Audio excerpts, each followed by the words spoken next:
കർത്താവേ, അരുളിച്ചെയ്താലും ഞങ്ങൾ കേൾക്കുന്നു. വാത്സല്യ മക്കളെ, മുമ്പേ നടക്കുന്ന എന്നെ ഓർത്തുകൊണ്ട് വേണം നിങ്ങൾ ഓരോ ദിവസവും ആരംഭിക്കാൻ. ഇന്നത്തെ ദിവസത്തിലെ വിവിധ സംഭവങ്ങളെ മുൻകൂട്ടി ആസൂത്രണം ചെയ്യുന്നത് ഞാനാണ് എന്ന സത്യം ഒരിക്കലും നിങ്ങൾ മറക്കരുത്. സ്വന്തം വിവേകത്തിൽ മനസ്സ് ഊന്നരുത്. എൻ്റെ പദ്ധതി പ്രകാരം കാര്യങ്ങൾ സുഗമമായി പോകുമ്പോൾ തീർച്ചയായും എൻ്റെ കർത്തൃത്വം അതിൻ്റെ പിന്നിലുണ്ടായിരിക്കും.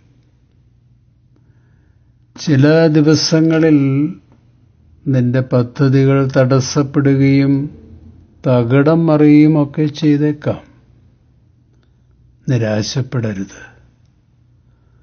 എന്നെ വിളിച്ചാൽ ഞാൻ നിന്റെ ജീവിത പാതകളിലെ തടസ്സങ്ങൾ നീക്കി വഴി വിശാലമാക്കും. അതുകൊണ്ട് ജീവിതയാത്രയിൽ ഞാനുമായുള്ള ആത്മബന്ധം നിലനിർത്താൻ മക്കളൊരിക്കലും മറക്കരുത്.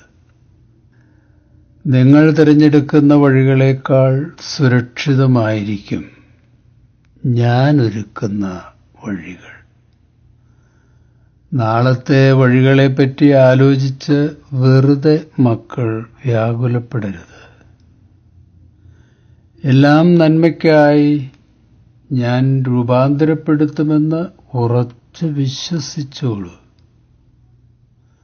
നിനക്ക് വേണ്ടി ശുഭപദ്ധതികൾ മാത്രമാണ് എൻ്റെ മനസ്സിലുള്ളത്.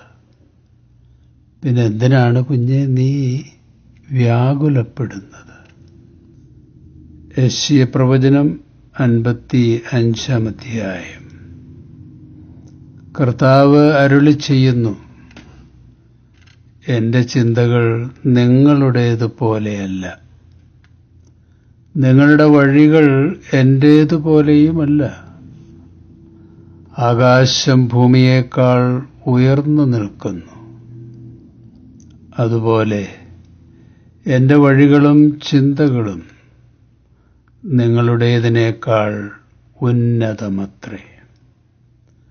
മഴയും മഞ്ഞും ആകാശത്തു നിന്ന് വരുന്നു, അങ്ങോട്ട് മടങ്ങാതെ ഭൂമിയെ അത് നനയ്ക്കുന്നു. അത് സസ്യങ്ങൾ മുളപ്പിച്ച് ഫലം നൽകി വിതയ്ക്കുവാൻ വിത്തും ഭക്ഷിക്കുവാൻ ആഹാരവും ലഭ്യമാക്കുന്നു. എൻ്റെ അധരങ്ങളിൽ നിന്ന് പുറപ്പെടുന്ന വാക്കും അങ്ങനെ തന്നെ.